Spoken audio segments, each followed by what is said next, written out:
Rob Danforth, former Republican senator from the state of Missouri and co-creator of Our Republican Legacy, and Charlie Dent, former Republican congressman from Pennsylvania and now a senior advisor for Our Republican Legacy. Gentlemen, thank you for being here this morning.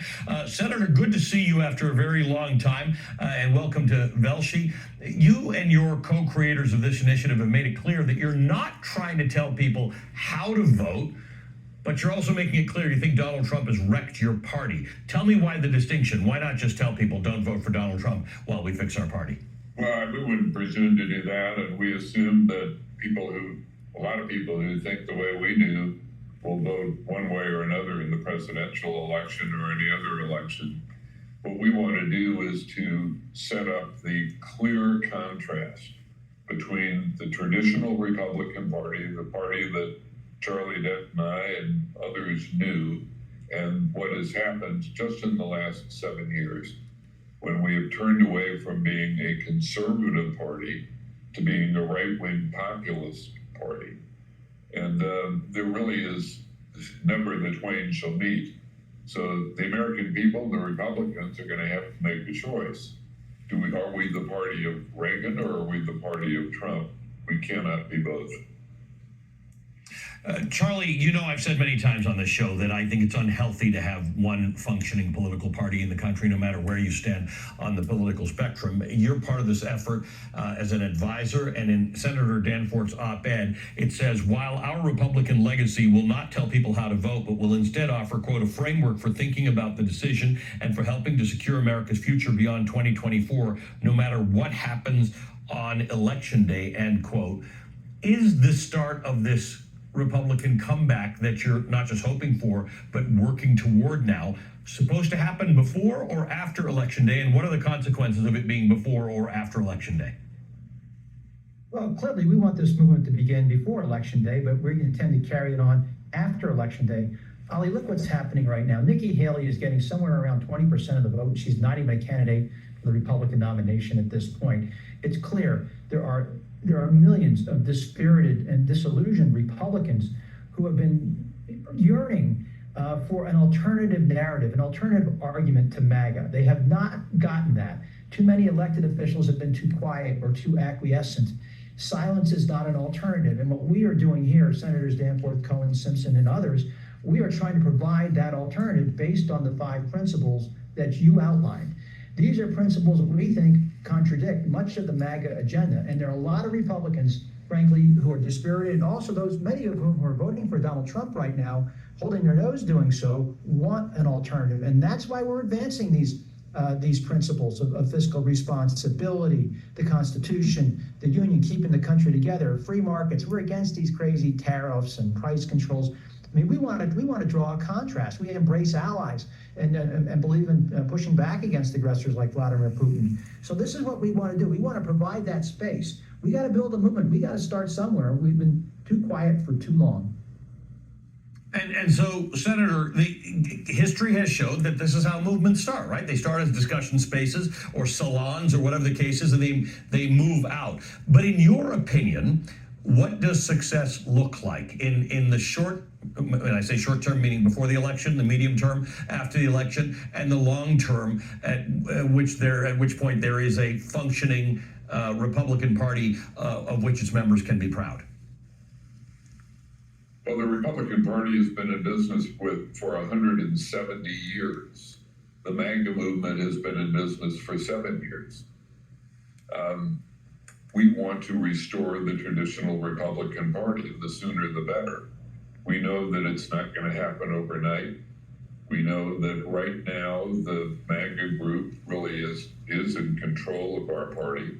But as Charlie said, something like 20%, 22% in Indiana of the Republican voters showed up in the primary to vote for somebody who's no longer a candidate, and that was Nikki Haley. So a lot of Republicans are dispirited. The first aim is to breathe new life into them, provide pushback for them. The second and more enduring one is to reestablish the old Republican Party. The 5 principles that we have were universally embraced by every single Republican until very recently. Now all 5 of them have been thrown overboard. Let me just give you one example. Ronald Reagan would be rolling over in his grave if he knew that a presidential candidate for the Republican Party was proposing across the board tariff increase of 10%. I've heard one time he said 15%. I don't know what it is. But you're talking about a trade war. You're talking about massive governmental intervention in the economy. And if you're concerned about the cost of living today, just wait until there's a huge 10 or 15% tariff increase. So these are fundamental principles that distinguish the Republican Party as it has always existed for this blip that has now occurred. And we believe that we believe that this too shall pass. We believe that the enduring principles of our party are too important, too central to America to just fade away. So, Charlie, here's the problem. You and I talk a lot about the fact that policy of any sort is hardly discussed in Congress, particularly in the Republican conference in caucus. They're consumed by a lot of things that don't have anything to do with the priorities that our Republican legacy has laid out. And in part, that's because of our remarkable primary process now, in which most candidates running for office are substantially more concerned with their primary than they are in a general election. So de facto, that means the moderate conversation disappears because you're not building the conversation to defeat your Democratic or Republican opponent. You're building your conversation and your argument to defeat the person in your party who's primarying you. How do you get to where you want to be given where the system is today? Well, it seems to me we need to elevate the entire conversation in this country when it comes to public policy. You had Liz Cheney on basically in the lead up talking about we need to restore the basic principles of the party. And I think she is absolutely right. If we don't get back to this discussion, rather than what we see, look what happened in the committee yesterday in Congress, the shouting match between Taylor Greene and some of the others.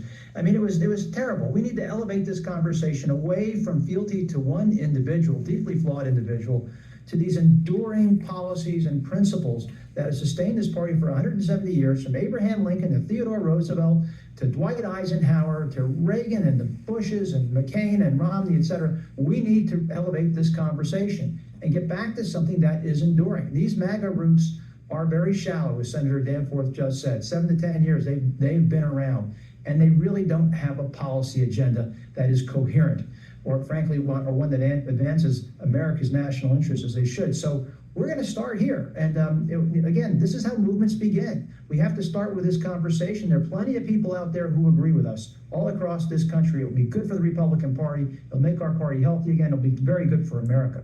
So that's why we're doing this. So, Senator, there has been a dearth of policy matters in the Republican Party, including at their, in terms of policy platforms and clarity around what policy looks like. Some of that's been cleaned up by this Project 2025 that the Heritage Foundation and others have put out. It is not what I would imagine that you and Charlie would think of as a Republican platform. It's a fairly extremist platform that speaks more to concentrated executive authority than actually some of the matters that you want to discuss. Now how do you separate yourself from people who believe that's what conservatism is now? Things like Project 2025. Well, we don't have a platform, and we recognize that historically in the Republican Party, all kinds of people have had different views on all kinds of important issues, but there have been certain principles that are broader than particular issues where every Republican has agreed, and they don't anymore. This has been turned on its head. Just give you one example. America's involvement in the world, peace through strength. We had a majority of Republican members of the House of Representatives who voted against aid to Ukraine. Back in the very near future, past, no Republican would have voted against aid to Ukraine. I mean, we tried isolationism as in our country in the 1930s, and it didn't work out very well. Now, Republicans are saying, in essence, okay, Mr. Putin, take it. If you want Ukraine, it's yours. We're not going to fight back. And Trump has said that he would invite Putin to invade NATO countries. Can you imagine Ronald Reagan saying that? I mean, we've gone from Mr. Gorbachev, tear down this wall, to Mr. Putin, have at it. It's a total reversal of what the Republican Party was. So I don't think there's a lack of clarity in what these people are about. I think they're very clear. It's high tariffs, it's big government, it's convening a group to come to Washington and inciting them to attack the Capitol. They have been very clear in what they're doing. If it had been just sort of lack of clarity, okay, so that's fine. But no, this is, and it's not just different from the traditional Republican Party, it's contrary to what the Republican Party has been and what it should be in the future.